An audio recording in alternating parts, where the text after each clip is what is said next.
Welcome to Flute Q&A number 13 with me, Jane Kavanagh.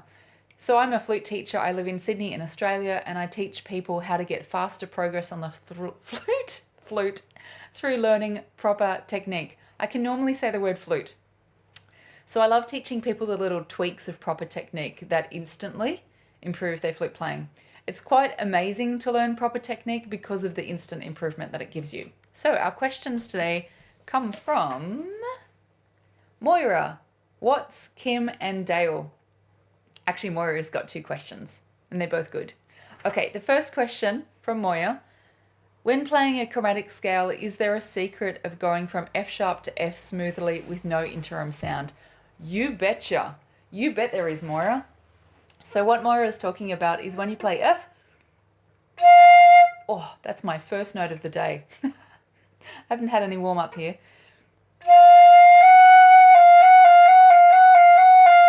I'll just get my fingers out of the way of the flowers so that you can see what I'm doing. So what Moira is talking about is you get an interim sound like this.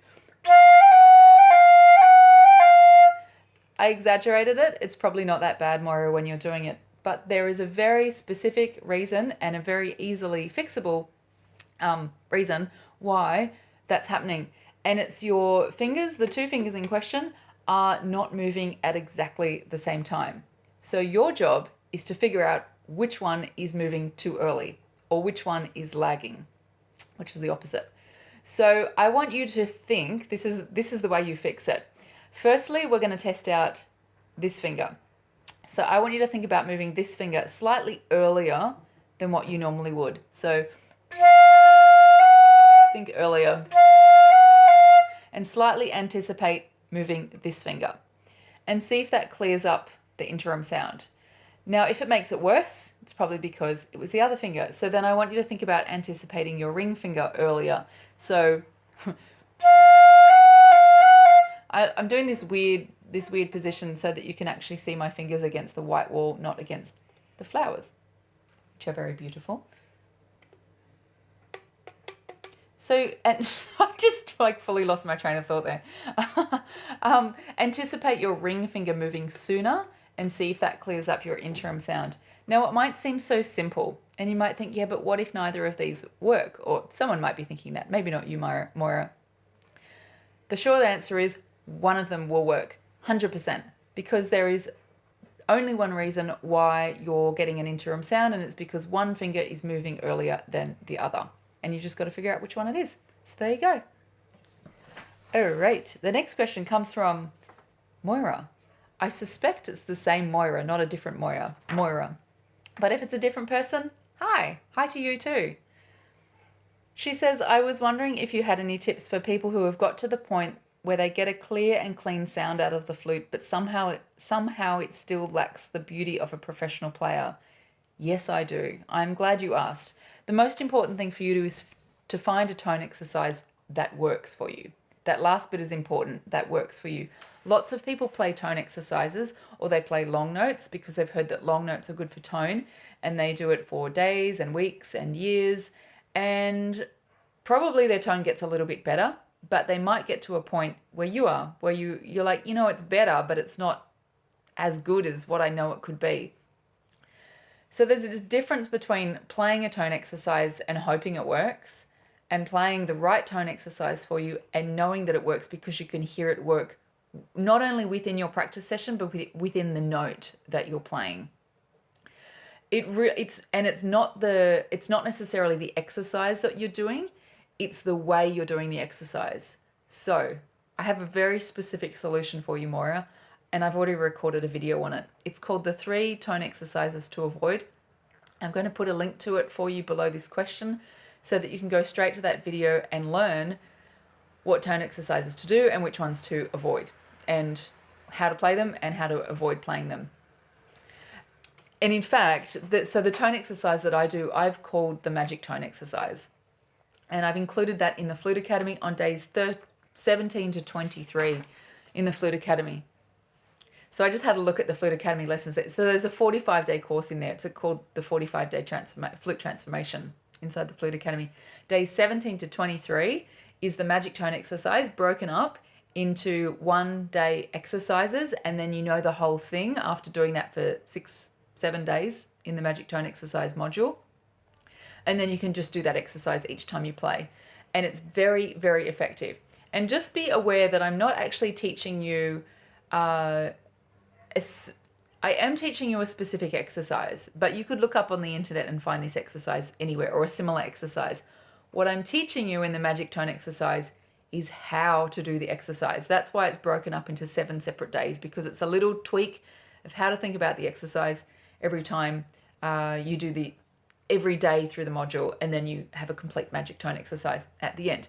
Go watch that video, because instead of elaborating here, you can watch that video. It's probably like 6-7 minutes, and I elaborate on how to think about doing a tone exercise. So there you go. Oh, and if you haven't done the free tone mini course called How to Instantly Improve Your Tone, definitely do that as well. But I'm suspecting you might have done that already. I'll put a link under the question in case you haven't. The next question comes from Wats. Hi, Wats. Hi there. Hi. What is the purpose of the other thumb key, B flat key, next to the regular thumb key? I've seen students cheat on their high notes by pressing that key down instead of using their air.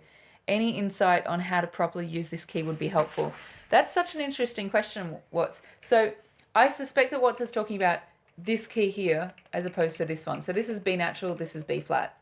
Now, I also suspect that you have either played clarinet or saxophone, because on clarinet and saxophone, the key in that position is an octave key, and it helps you get the higher note, so the octave above. On the flute, it is not an octave key. Not at all. Like, it doesn't help at all. So the people that you've seen that you thought were cheating by using that key doesn't do anything for getting high notes. Like zip. Not even the tiniest little bit of help at all. Please let me know. Yes, I am recording. Oh, okay. You'll know from watching these flute Q&As that occasionally I just go, oh my God, what if I'm not recording? Which sometimes happens. So I have done a specific video for you, which I'll link for you below. I've done a video and I'll link it for you below this video, and it's called Which B flat Fingering is Correct? Because your question about when to use this, it is very specific. I'll give you a little rundown now. There's 3 different B flat fingerings. There's this one, where you have your thumb on the B natural key there, so you have this finger down. Then there's also the B flat fingering where you have this finger up, but you have your finger on here. The beauty of that one is that you can leave your thumb on that for nearly every other note that you play, so you don't need to do sliding like this. In fact, you want to avoid that on the flute. You don't have a lot of control over this. Even if you can do it, as you get faster, it'll slow down your fingers if you're relying on this, which is why there's different B flat fingerings. The other B flat fingering is where your finger is on the natural, your thumb's on the natural, and it's this finger here and this key here. And by the way, when you use this key here, you don't use it with the tip of your finger. My mouth is hiding behind the flute. You use it with the flat part of your finger. Now, that is very similar to this one. And most beginners, to tell you the truth, most flute players, amateur flute players, never use this one. Totally fine. Totally fine. I only started using this one when I'd been playing for like 14 years or something. I was about the age, probably 18. So I started when I was 8. My maths was totally off then. Started the flute when I was 8. When I was about 18, sort of getting up through the advanced levels, I started learning what that was for. So don't worry if you don't use it. I just thought I'd mention it for curiosity. So the short answer, Wats, it's good to know both B flat fingerings, this one and also this one. It's good to know both, and they have a different purpose. You use this generally when the B flat is followed by a B natural, because it's way easier to do this from B flat to B natural than to slide, like I said before. That's what that's for. However, this is, you wouldn't even call it a cheat. This is the other B flat that you would use. I use this 95% of the time, and I use this whenever there's no B naturals next to the B flats, basically. There's a couple of other situations as well where you can't use that B flat fingering. For example, high F sharp. So high F sharp with your B natural sounds like this. And the moment you put on your B flat key, the note doesn't work anymore. Well, it goes flat, and it's actually hard to get out. So you might find that it doesn't work anymore. Also high B, this high B. If you put the B flat key on, it doesn't work. Well, it goes flat and it's harder to get, like the F sharp. You might find that it doesn't work. Okay, so again, the short answer is use that for everything, unless you've got a B natural next to it, in which case use that B flat fingering, and you can experiment with that if you like. It's just a smoother way of going between B flats and A's, basically. That's it. Hope that wasn't too complicated. I've linked the video below for you so that you can look in more detail. It sort of basically elaborates what I just said then. Kim says, I just wanted to say, since I found the Flute Academy, you have developed the classes and the website into a beautiful place. It is easy to follow. Thank you, Jane. From Kim from Wisconsin. Thank you so much, Kim. That's really nice of you to say. And the bit that I particularly like is that you said it's easy to follow, because that is what I'm continually going for. Every time I record a lesson, every time I record a lesson on YouTube, but more importantly, every time I record a lesson inside the Flute Academy, the number one thing that I'm going for is clarity. Clarity of understanding, because when you as an adult flute player understand why you're doing something, it's so, if your brain's like my brain, it's so much easier to remember and be motivated to use, because you know what you're doing and you know why you're doing it. So thanks so much, Kim. The last question comes from Dale. Hi, Dale. I've noticed there's a difference between my two flute embouchure hole cuts, and I would appreciate your informative explanation. My question is about the actual lip plate and how one falls acutely and flat and the other rounds down towards the head joint. I'll explain what Dale means in a second. One of the flutes causes a split in my airstream condensation, and the other one causes a perfect triangle shape of condensation. I'm wondering why that is and whether I need to focus my airstream differently on two different flutes. So what Dale is saying is this lip plate here, if you look at it from, hang on, what angle is this? Like that angle. She said one of her flutes rounds down nicely to the head joint, kind of like mine, actually, probably exactly like mine.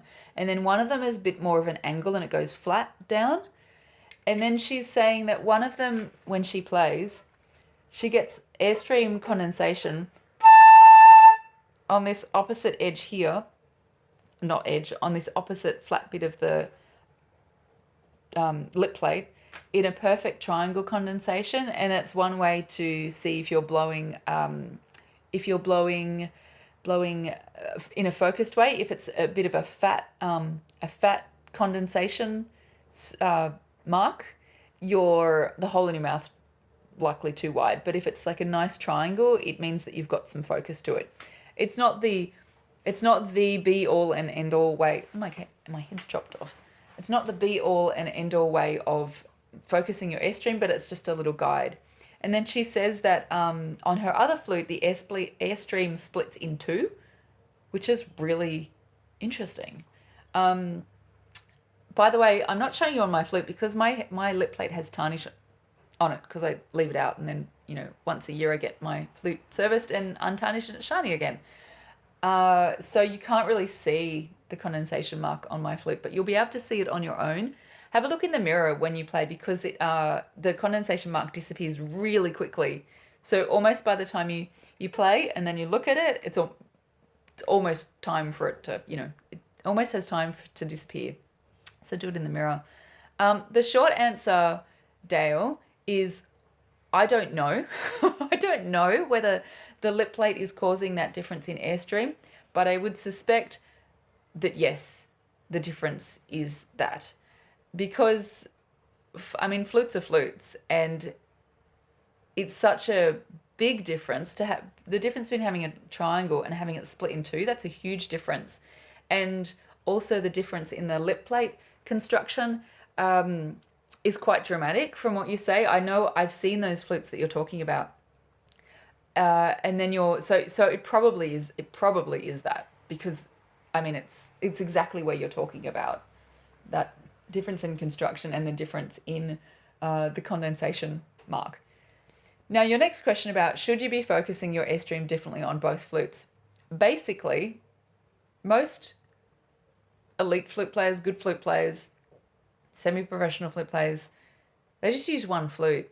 So it's I mean, sometimes you have a backup flute, you know, if something happens to this one. I just have one flute.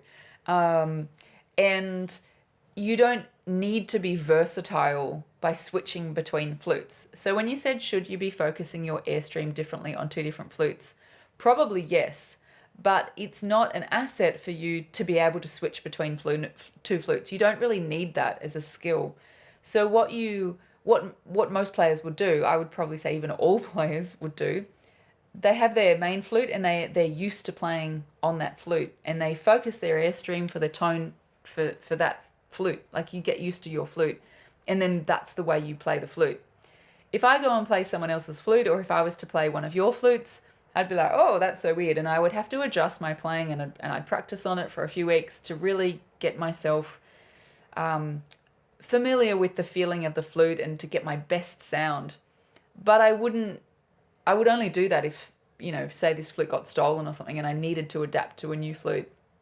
So yes, you probably do need to focus your airstream differently for the two flutes, but it's not an asset to be able to switch between them. Choose one, choose your favorite, and just make that your main flute. So that's it. They're the questions for today. It's been so nice having you with me here at the Flute Q&A channel. No, I just made that up. It's not the Flute Q&A channel. It's been nice to answer your questions, and I will see you in the next Flute Q&A. See you later.